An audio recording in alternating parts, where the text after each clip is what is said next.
Hello everybody, my name is Jimmy Campbell, and today I want to tell you 5 things that you might not know about Azure App Configuration. First, Azure App Configuration has Geo-replication, a feature that can protect you in the event of a disaster scenario.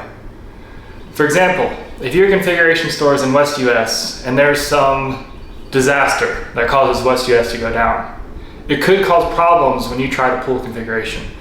But with Geo-replication, you can create a replica of your configuration store in a region like East US. And then, if there is a disaster in West US, your application can pull its configuration from East US and start up just fine. And it's not just about startup, also things like dynamic configuration refreshing, feature flag refreshing, can just use your replica, in this example in East US, the whole time that West US is down.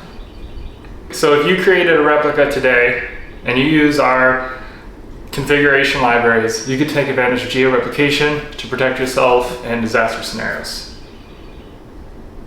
Number 2, Azure App Configuration has a Kubernetes Configuration Provider that allows you to define config maps that are populated with settings from Azure App Configuration.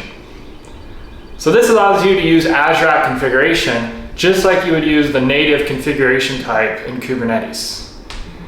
So if you already have applications today that are pulling settings from config maps, whether they're injected as environment variables or the config maps are pulled in as a file into the Kubernetes pod, you can migrate pretty seamlessly to app configuration by using our Kubernetes Configuration Provider.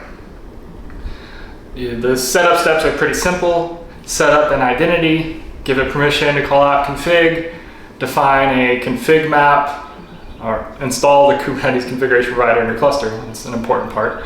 But then define your config map, define the settings that you want to pull, and things are good to go. It's also important to think about that some popular services and deployments like, say, Nginx Ingress depend on config maps for the configuration. So this allows you to use settings from app configuration to configure those well-known charts in Kubernetes. Number 3, app configuration has a feature named configuration snapshots. These snapshots are immutable sets of configuration that your applications can reference at runtime.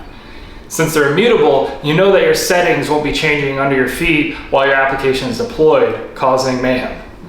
Additionally, since they're immutable, you can have a very well-known path for rollbacks. When you roll back your code, it rolls back the reference to the snapshot, and you know that old snapshot hasn't changed, so things are working pretty well. Number 4, Azure App Configuration supports feature flags. And this is simple feature flags that are just on and off, to more complex feature flags, like I want to have this flag on every Tuesday, or I want to have this flag on between 3 p.m. and 7 p.m. on Friday. Taking it even further, we support things like having a flag available for 30% of your users for scenarios like A/B testing.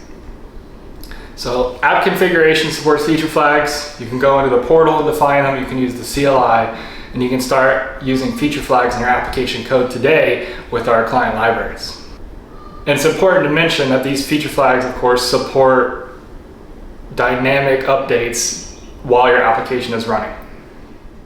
Number 5, Azure App Configuration supports experimentation. So experimentation is something where you may have different variants of a feature. It could be a simple on-off variant, or it could be 3, 4, 5 variants of how you think a sale should be displayed on an e-commerce website. Experimentation allows you to define these variants of a feature, but also establishes a pattern for you to be able to define telemetry and metrics that you can use to analyze whether a feature actually helps your application or helps your business. So for example, you can relate metrics like page load time, or revenue, or how many items were people putting in their shopping cart, or how often were they checking out. And you can track those metrics to see were they actually affected by different variants of a feature, like how you might display a sale on your e-commerce website. So those are 5 things that you might not know about Azure App Configuration. If you want to know any more about one specific topic, let me know in the comments and I can make another video where we dive more deep into that specific subject. Have a good day.